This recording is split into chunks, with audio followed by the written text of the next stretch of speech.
Bonjour, je suis Marina Kvaskov et je suis chercheuse en épidémiologie à l'INSERM. Qu'est-ce que l'endométriose? Alors l'endométriose, c'est une maladie qui se définit par la présence de tissus qui ressemblent à l'endomètre à l'extérieur de la cavité utérine.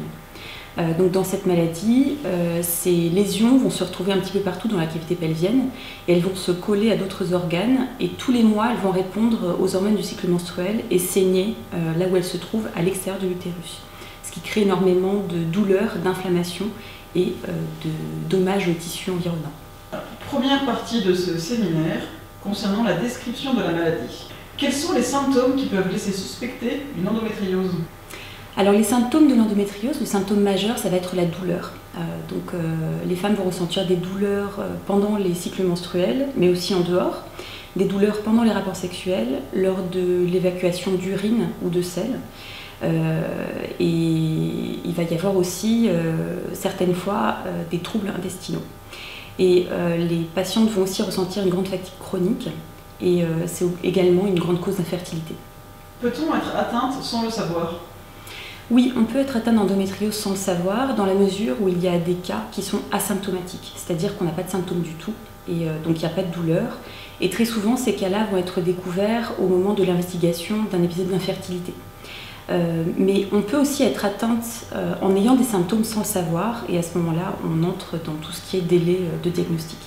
Cette maladie a-t-elle toujours existé? A priori, oui, l'endométriose existe depuis l'Antiquité, mais elle a été définie au XIXe siècle par un médecin autrichien. Oui, ça fait longtemps qu'on connaît cette maladie. Les hommes peuvent-ils être touchés? Oui, les hommes peuvent être touchés par l'endométriose, même si c'est assez rare. Une quinzaine de cas ont été rapportés jusqu'à présent dans la littérature. Et la présence d'endométriose chez des hommes montre que la théorie du reflux menstruel ne peut pas expliquer tous les cas, puisque les hommes n'ont pas d'appareil reproducteur féminin et donc ça ne peut pas expliquer ces cas-là. Et en réalité, la présence d'endométriose chez les hommes est plutôt cohérente avec la théorie des restes embryonnaires. Donc c'est-à-dire qu'au moment du développement de l'embryon, les structures embryonnaires féminines vont plutôt régresser lorsque l'embryon va devenir un garçon. Et bien là, il y aurait quelques restes qui pourraient expliquer la présence d'endométriose chez les hommes. Une endométriose peu douloureuse signifie-t-elle qu'elle n'est pas grave? Non, pas forcément. C'est-à-dire que la douleur n'est pas directement corrélée à la sévérité de la maladie. On peut avoir des femmes qui ont beaucoup de douleurs et qui ont une forme superficielle de la maladie. Et on peut aussi avoir des femmes qui ont très peu de douleurs et qui ont une forme très sévère. Quelles sont les différences entre endométriose et adénomiose? Y a-t-il un lien entre les deux maladies? Alors l'endométriose, c'est défini par la présence de tissu endométrial à l'extérieur de la cavité pelvienne, alors que l'adénomiose, c'est de l'endométriose qui est restreinte aux muscles de l'utérus. Donc c'est des maladies qui sont différentes, mais on les observe souvent chez les mêmes patientes. Et a priori, il semble qu'elles aient des facteurs de risque différents, puisque pour l'adénomiose, ont été décrits dans la littérature des facteurs de risque de type, voilà, chez les femmes qui ont de l'adénomiose, on observe que c'est plutôt des femmes multipares, c'est-à-dire qu'elles ont déjà eu plusieurs enfants, alors que pour l'endométriose, c'est une maladie qui est plutôt associée à de l'infertilité.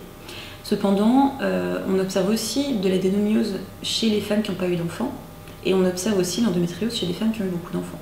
Donc en fait, on a vraiment une incertitude sur les facteurs de risque, et là encore, la conclusion, c'est qu'on a besoin de plus de recherches pour déterminer cette question.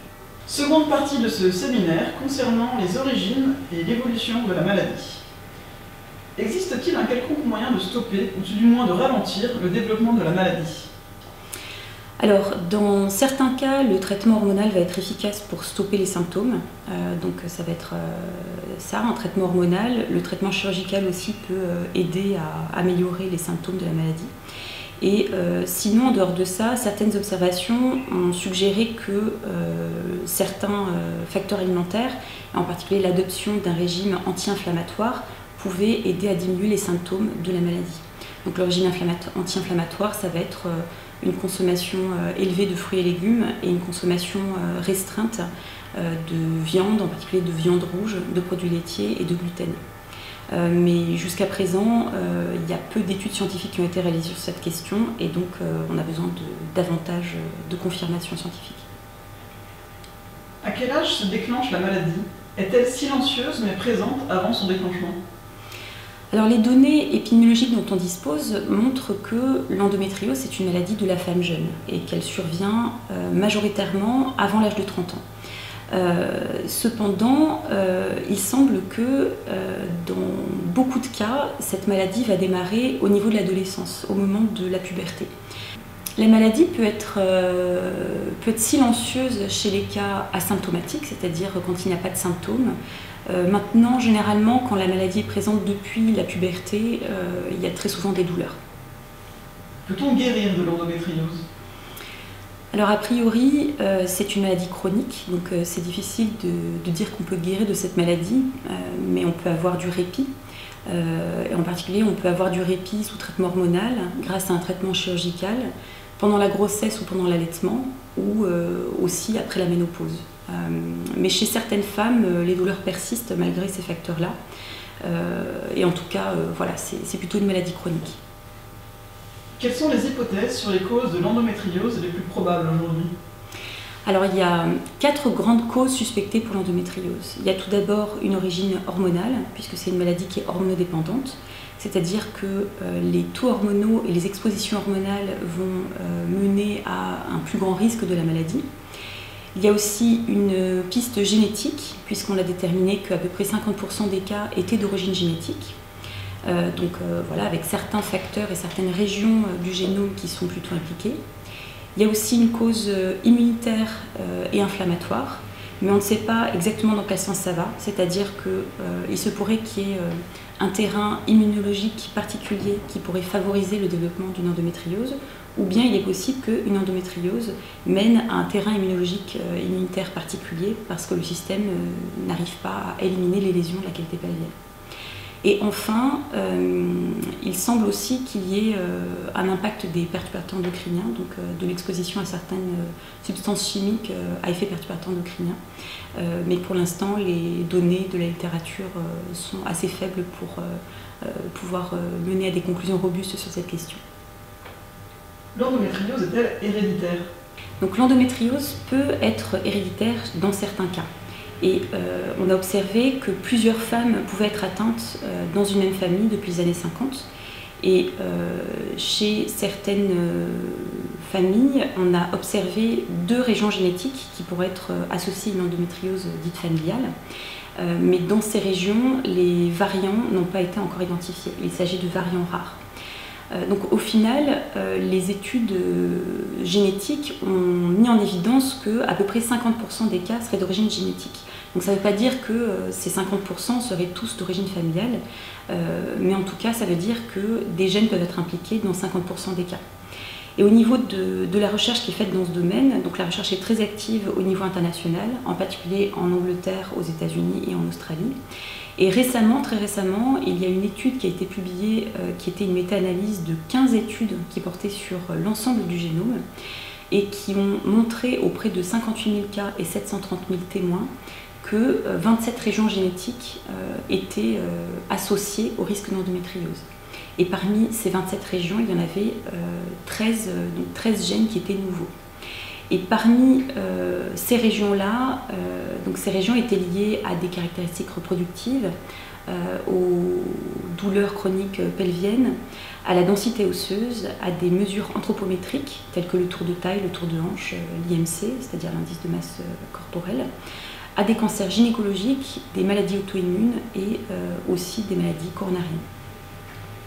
Une origine embryonnaire est-elle possible? Alors oui, l'endométriose peut avoir une origine embryonnaire puisque dans certaines études, on a mis en évidence la présence de résidus d'endomètre à l'extérieur de la cavité utérine chez des fœtus humains femelles. Et ce, à différents âges gestationnels. Et donc cette observation va en faveur de la théorie des restes embryonnaires. Et donc ça montre qu'il peut y avoir une origine embryonnaire de la maladie. Y a-t-il un lien prouvé entre endométriose et certains aliments, notamment le gluten? Il y a eu peu d'études sur la nutrition en relation avec le risque d'endométriose. Et en fait, il faut souligner qu'il y a 2 choses. Il y a à la fois l'influence de la nutrition sur le risque de la maladie et aussi l'influence de l'alimentation sur l'évolution des symptômes. Donc en ce qui concerne le risque de la maladie, plusieurs études ont été réalisées et ont montré que la consommation de fruits, et en particulier d'agrumes, la consommation de légumes verts, d'oméga 3 à longue chaîne tels que huile, poisson et la consommation de produits laitiers étaient plutôt associées à un sous-risque de la maladie, c'est-à-dire que la consommation de ces aliments diminuait le risque de la maladie. En revanche, la consommation de viande rouge et charcuterie et d'acides gras transinsaturés, qu'on retrouve dans les aliments industriels notamment, était plutôt associée à un sur-risque de la maladie. Après, en ce qui concerne l'impact de l'alimentation sur les symptômes de la maladie, pour l'instant, peu d'études ont été réalisées et on aura besoin de davantage de recherches pour avoir des preuves scientifiques. Les perturbateurs endocriniens sont-ils une cause de l'endométriose ? Alors c'est une cause suspectée de l'endométriose et c'est une hypothèse qui est très plausible vis-à-vis de la maladie puisque les substances polluantes chimiques à effet perturbateur endocrinien pourraient perturber le système hormonal et le système immunitaire, ce qui pourrait causer une endométriose. Mais les études qui ont été réalisées jusqu'à présent sur cette thématique sont peu nombreuses et leurs caractéristiques méthodologiques n'ont pas permis de mener à des conclusions claires. Et en particulier, les résultats étaient peu comparables pour ces différentes études entre elles, puisqu'elles ont utilisé des paramètres différents. Donc il reste beaucoup de choses à découvrir dans ce domaine, mais en tout cas jusqu'à présent, on estime que les polychlorobiphéniles, qu'on retrouve beaucoup dans l'alimentation, notamment dans les viandes, et les dioxines qu'on retrouve dans la pollution de l'air et qui sont dues à des processus industriels, pourraient avoir un impact sur le risque de la maladie. L'utilisation de tampons hygiéniques peut-elle avoir un lien avec l'endométriose ? Alors pour l'instant, on n'a pas de réponse à cette question, puisqu'il y a seulement 4 études qui ont été réalisées, et toutes aux États-Unis. Et pour pouvoir répondre à cette question, il faudrait qu'on puisse avoir des données sur l'utilisation de tampons hygiéniques qui soient collectés bien avant le diagnostic de l'endométriose et qu'on puisse évaluer cette association de manière prospective. Donc pour l'instant, ce n'est pas le cas, et dans ces 4 études qui sont disponibles, les résultats sont complètement contradictoires. Donc pour l'instant, on ne sait pas. Il pourrait y avoir une hypothèse par rapport aux substances présentes dans les tampons, mais pour l'instant, les ingrédients contenus dans ces protections sont inconnus pour la plupart. Voilà, donc ça pourrait être plausible, mais en tout cas, pour l'instant, rien ne le montre. L'endométriose peut-elle avoir une origine traumatique ? Alors ça, c'est une très bonne question, puisque certaines théories proposent que l'endométriose pourrait avoir une origine traumatique. Donc en réalité, il y a peu d'études qui ont pu observer la question, et l'étude la plus robuste sur le sujet, qui est aussi la plus récente, et qui porte sur des femmes américaines qui ont été suivies pendant une trentaine d'années, suggère que chez les femmes qui ont subi des violences physiques sévères dans l'enfance, le risque d'endométriose était augmenté de 20% par rapport à celles qui n'avaient pas subi de violence pendant l'enfance. Et ce risque était de 50% supérieur pour les violences sexuelles et de 79% supérieur quand on considérait tous les types de violences. Et aussi, la sévérité et la fréquence des violences étaient liées à un surrisque, un risque encore plus important. Donc les violences subies dans l'enfance pourraient avoir un impact, mais il est très peu probable qu'elles soient une cause majeure d'endométriose, puisque l'endométriose est une maladie complexe et multifactorielle. Donc ça veut dire qu'il y a vraiment divers facteurs qui rentrent en jeu. Et d'ailleurs, il y a 50% des cas qui sont d'origine génétique. Donc c'est pas plausible que la maladie ait majoritairement une origine traumatique. Peut-il y avoir un lien entre vaccin et endométriose ? Alors il y a plusieurs mouvements anti-vaccins, notamment en France. Mais a priori, il n'y a pas de raison de penser que la vaccination pourrait mener à un risque accru d'endométriose. À ma connaissance, il n'y a pas eu d'études sur le sujet. Et voilà, a priori non. L'endométriose peut-elle provoquer une baisse des défenses immunitaires ? Oui, l'endométriose peut provoquer une baisse des défenses immunitaires dans la mesure où le système immunitaire est perturbé du fait qu'il n'arrive pas à éliminer les lésions de la cavité pelvienne. Et donc, oui, c'est tout à fait possible. On entend parfois dire qu'une grossesse peut guérir l'endométriose. Est-ce vrai ? Non, l'endométriose ne peut pas être guérie par une grossesse. En revanche, les patientes peuvent avoir un peu de répit pendant la grossesse. On entend souvent ça, que la grossesse c'est le meilleur traitement d'endométriose, mais en réalité les symptômes peuvent revenir après la grossesse. La maladie est-elle présente avec la même fréquence dans tous les pays? On n'a pas de données qui nous permettent de dire combien on a de cas d'endométriose au niveau national. Donc il n'y a pas de données en France, mais il n'y a pas de données non plus à l'international. Donc c'est difficile de comparer l'incidence de l'endométriose entre les pays. L'endométriose et l'adénomiose ont-elles des conséquences sur l'espérance de vie? Alors ça, on ne sait pas, parce que pour l'instant, il n'y a aucune étude qui a étudié la mortalité liée à l'endométriose ou l'adénomiose. Donc c'est une question qui reste entière. Donc l'endométriose peut être associée à différentes pathologies, donc on va en parler aussi dans une autre question, et il est possible que l'espérance de vie soit modifiée par ces pathologies associées, mais pas directement par l'endométriose et l'adénomiose a priori. Quelles autres maladies chroniques sont associées à l'endométriose? Alors l'endométriose a été associée à plusieurs maladies chroniques, en particulier le cancer, certaines maladies auto-immunes, tels que le lupus érythémateux disséminé, la polyarthrite rhumatoïde, le syndrome de Sjögren-Rougereau, la maladie cœliaque, la maladie de Basedow, qui est une pathologie thyroïdienne, la sclérose en plaques, l'éniquie, donc rectocolite hémorragique et maladie de Crohn, et également donc l'asthme et l'atopie et les maladies cardiovasculaires. Cependant, il faut savoir que dans ce domaine de recherche, qu'on appelle la recherche des comorbidités associées à l'endométriose, il y a beaucoup d'études qui n'étaient pas robustes méthodologiquement. Donc c'est difficile de pouvoir avoir vraiment des conclusions claires sur cette question, mais c'est une question qu'il est vraiment nécessaire de pousser pour mieux comprendre l'étiologie de l'endométriose. En ce qui concerne le cancer en particulier, qui était une question aussi, ce que je voudrais dire, c'est que les études qui ont été menées jusqu'à présent ont montré qu'il y avait un surrisque de cancer de l'ovaire associé à l'endométriose, potentiellement un surrisque de cancer de la thyroïde, mais par contre, il n'y a pas d'association avec le cancer du sein, et pour les autres cancers, on n'est pas très sûr des associations. Pour ce qui concerne le cancer de l'ovaire, les méta-analyses sur le sujet montrent qu'il y a à peu près un risque qui est multiplié par 2. Mais les études qui ont été faites ont été plutôt surestimées, puisqu'on observe qu'il y a des biais de publication, c'est-à-dire que les études qui rapportent des résultats positifs et significatifs ont plus tendance à être publiées. Donc tout ça, ça surestime l'association. Et ensuite, ce qu'il faut voir, c'est que quand on traduit ces risques relatifs en risques absolus au niveau de la population, on voit que dans la population générale féminine, le risque de cancer de l'ovaire est autour de 1%. Et quand on multiplie par 2, pour les femmes atteintes d'endométriose, ça fait un risque qui est autour de 2%. Donc même si les femmes atteintes d'endométriose ont un risque double par rapport aux femmes qui n'en ont pas, de développer un cancer de l'ovaire dans leur vie, ce risque reste malgré tout très faible et du coup ça ne justifie pas d'être trop inquiète par rapport à ça. Donc on peut vraiment rassurer les patientes par rapport à leur risque. Quatrième partie de ce séminaire concernant les facteurs de risque et les facteurs aggravants. Le tabagisme et le tabagisme passif sont-ils des facteurs de risque? Alors plusieurs études épidémiologiques ont étudié l'impact du tabagisme actif sur le risque d'endométriose. Et ces études ont plutôt montré que la consommation de tabac était associée à un risque moindre d'endométriose.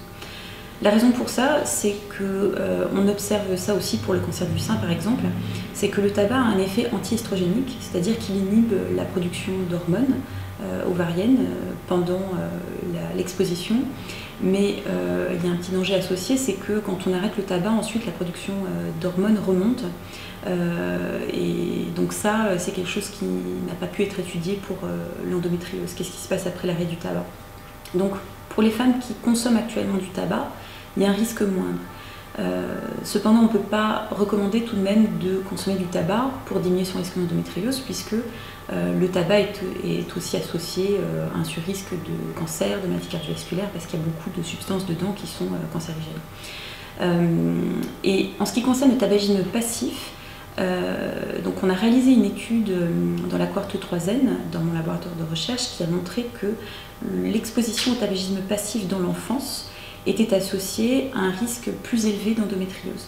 Donc ça contraste avec ces résultats qui ont été menés, avec ces études qui ont été menées à l'âge adulte. L'exposition au tabagisme passif, c'est-à-dire que le risque augmentait au fur et à mesure que la fréquence de l'exposition au tabagisme passif augmentait. Donc là, on pense que au-delà de, là, il n'y a plus d'effet anti-estrogénique puisque le tabac n'est pas inhalé, et on pense que ce sont les composés autres qui sont dans la fumée non inhalée de tabac qui sont associés à un surrisque, comme les hydrocarbures aromatiques polycycliques ou les dioxines.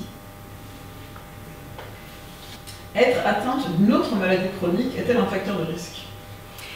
Alors, être atteinte d'une autre maladie chronique, on ne sait pas si c'est un facteur de risque d'endométriose.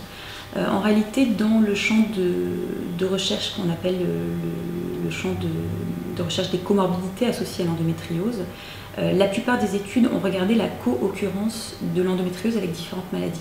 Donc on a regardé si on a une corrélation entre l'endométriose et les autres maladies chroniques. Mais il y a très peu d'études qui ont été capables d'instaurer une temporalité, c'est-à-dire de montrer que la maladie chronique arrive bien avant l'endométriose ou inversement. A priori, vu que l'endométriose c'est une maladie de la femme jeune, c'est un petit peu difficile de dire qu'une autre maladie chronique est associée au risque d'endométriose pour les maladies chroniques qui arrivent à un âge plus élevé. Mais ce qui a été le plus étudié, c'est les conséquences de l'endométriose. Donc le fait d'avoir une endométriose, est-ce que ça mène à une autre maladie chronique? Et ça, donc voilà, il semblerait que oui, mais pour l'instant, comme je le disais, les études sont trop faibles méthodologiquement pour avoir une conclusion claire là-dessus. Les facteurs environnementaux peuvent-ils augmenter les risques de développer la maladie, comme le bisphénol ou la pollution? Alors a priori oui, toutes ces substances-là sont des substances d'origine environnementale, ce que j'appelle l'environnement subi, c'est-à-dire la pollution de l'air, tous les perturbateurs endocriniens qui sont présents dans tout un tas de choses auxquelles on est exposé, que ce soit dans les emballages alimentaires, dans les cosmétiques, etc. Il semblerait que oui, il peut y avoir une association, mais les études ont été trop peu... il y a eu trop peu d'études en réalité sur le sujet, donc pour l'instant c'est difficile de le dire, mais justement on a besoin de davantage de recherches pour pouvoir faire des découvertes dans ce domaine. Quelle hygiène de vie adopter pour réduire le développement de l'endométriose? Alors pour l'instant, c'est difficile de répondre à cette question parce que pour donner ce genre de recommandations, ça veut dire qu'on a des informations pour la prévention de l'endométriose. Pour l'instant, on n'en a pas vraiment, mais tout ça c'est lié à l'étude des facteurs de risque de la maladie. Donc pour l'instant, il y a des études qui ont été réalisées sur l'alimentation, donc on en parlait tout à l'heure, la consommation de fruits et légumes est plutôt associée à une diminution du risque d'endométriose, alors que la consommation de viande rouge et d'acides gras transinsaturés est plutôt associée à un surrisque d'endométriose. Mais après pour le reste c'est un peu compliqué parce que finalement il y a trop peu d'études sur le sujet. Donc ce serait bien d'avoir plus de données et plus de recherches qui est menée pour savoir qu'est-ce qu'on recommande aux femmes pour diminuer leur risque. Est-ce que c'est bien de faire plus d'activité physique, de ne pas fumer, de ne pas boire, etc. Certainement, mais pour l'instant on ne sait pas très bien. Dernière partie de ce séminaire concernant la recherche. Quelles sont les avancées scientifiques sur les traitements de la maladie? Alors il y a plusieurs avancées scientifiques, notamment dans le domaine de la recherche clinique, et en particulier dans l'année passée, il y a eu deux grandes avancées majeures. La première, c'est le traitement de l'endométriose profonde par ultrasons de haute fréquence, de haute intensité. Et ça, c'est quelque chose qui a donné des résultats encourageants aux hôpitaux de Lyon. Mais c'est à évaluer à plus grande échelle dans un essai multicentrique. Et la deuxième grande avancée, c'est l'étude sur l'efficacité de l'Elagolix, qui est un antagoniste de la GnRH, qui a montré une réduction des douleurs associées, donc des douleurs pelviennes associées à l'endométriose, et une diminution de l'épaisseur de l'endomètre au bout de 6 mois de traitement. Mais là encore, ça reste à évaluer un peu plus longtemps sur le long terme. Où en est-on au niveau des recherches sur les causes environnementales?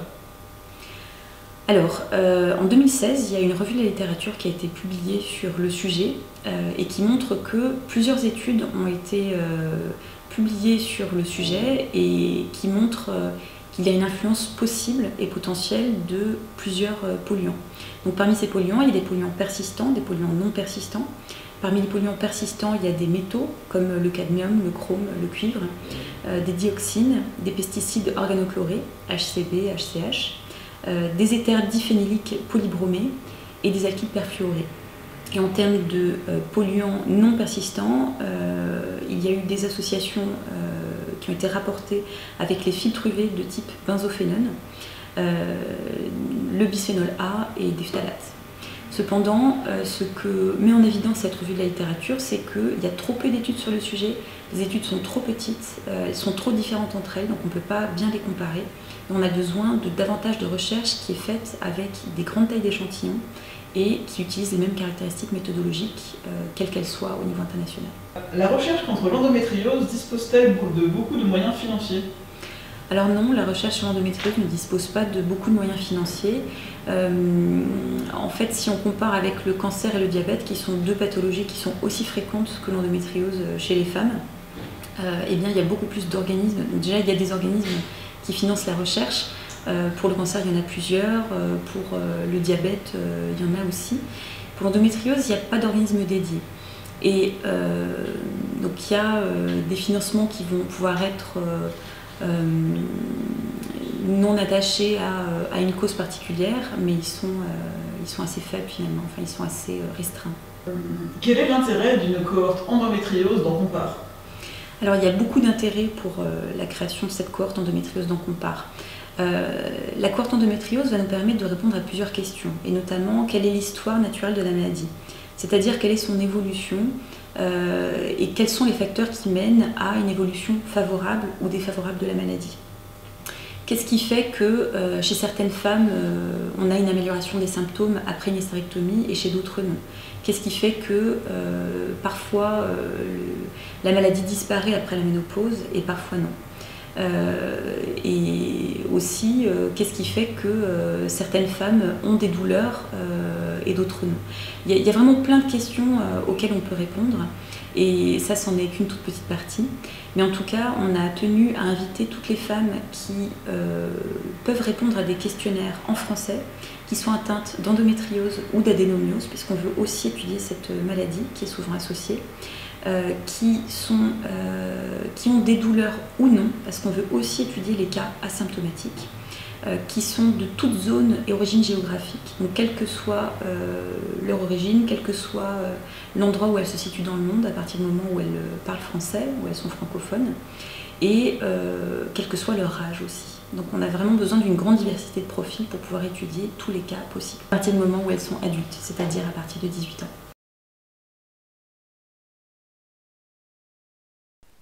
Rejoignez Compare et, ensemble, faisons avancer la recherche sur les maladies chroniques. Rendez-vous sur compare.aphp.fr.